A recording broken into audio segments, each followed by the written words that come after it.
Почитувани присутни, почитуван професор Лазар Јовевски. Всушност од досегашните искази што ги имавме овде, па и од досегашната состојба со ново донесениот закон, веќе старе трета година, фактички од 2020 година, видовме дека и народниот правобранител имаше став дека законот не нуди можност за да се реши состојбата и државјанскиот статус на овие лица, затоа што откако е донесен законот, за ниту едно лице не е отпочната постапка за дополнителен упис во матичната книга на родените, дека всушност со овој закон не се решава, туку се само мултиплицираат проблемите, затоа што завлеговме како држава во сложени процедури наспроти најдобриот интерес на детето, затоа што најголем број од овие неевидентирани лица се деца. И при тоа особена загриженост треба да чувствуваме како држава, затоа што ние поминавме корона пандемија и во тој период за ковид пандемијата всушност овие лица биле препуштени сами на себе каде на работна екзистенција, туку и со загрозено здравје, односно основното човеково право. При тоа, дали законот веќе обезбедува еднаков пристап до правата, свативме дека не обезбедува и дека всушност нееднаквиот пристап е еднаков на престап, и затоа сметам дека треба да се има одговорност.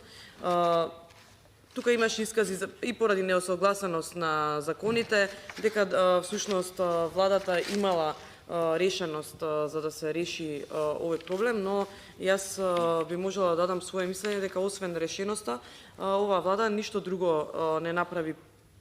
плюс една проактивност да пројави за решавање на состојбата, од низа причини. Сметам дека и тоа го има констатирано и народниот правобранител, недоволна информираност на засегнатите лица, недоволна екипираност,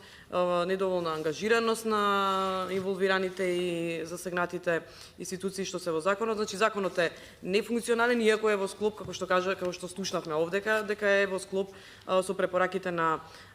Европската унија. Слушнавме од еден представник дека ево и во подготовка на нов закон, за да веднаш потоа контрадикторни бидат сами на себе,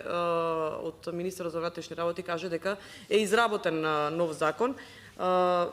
Во дилема сме за тоа, но до сега сме слушнале многу ветувања во ова собрание за закони што ќе се носат дека ќе се реши состојбата. Вие веќе кажавте еден конкретен предлог за да се внесуваат лицата со евиденцијски број во главната матична книга. Дали можеби ќе додадете плюс уште еден некој предлог, а може и да се размислува за формирање на работно тело, бидејќи е во изготовка на нов закон, кој што ќе се работи на новиот закон, едно пошироко работно тело, а можеби дополнително работно тело кое што ќе ги следи потоа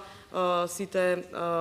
одвивања со тоа како се имплементира законот. Можеби решението е поголема контрола врз имплементацијата на законите, затоа што ние носиме скоро да речеме идеални закони, иако идеален закон нема, но каскаме како држава во имплементацијата на законот. Значи можеби не конкретно прашање, но во однос на предлозите за како да подобриме примената на овој закон, што размислувате, еви неколку идеи спомнав. Ви благодарам.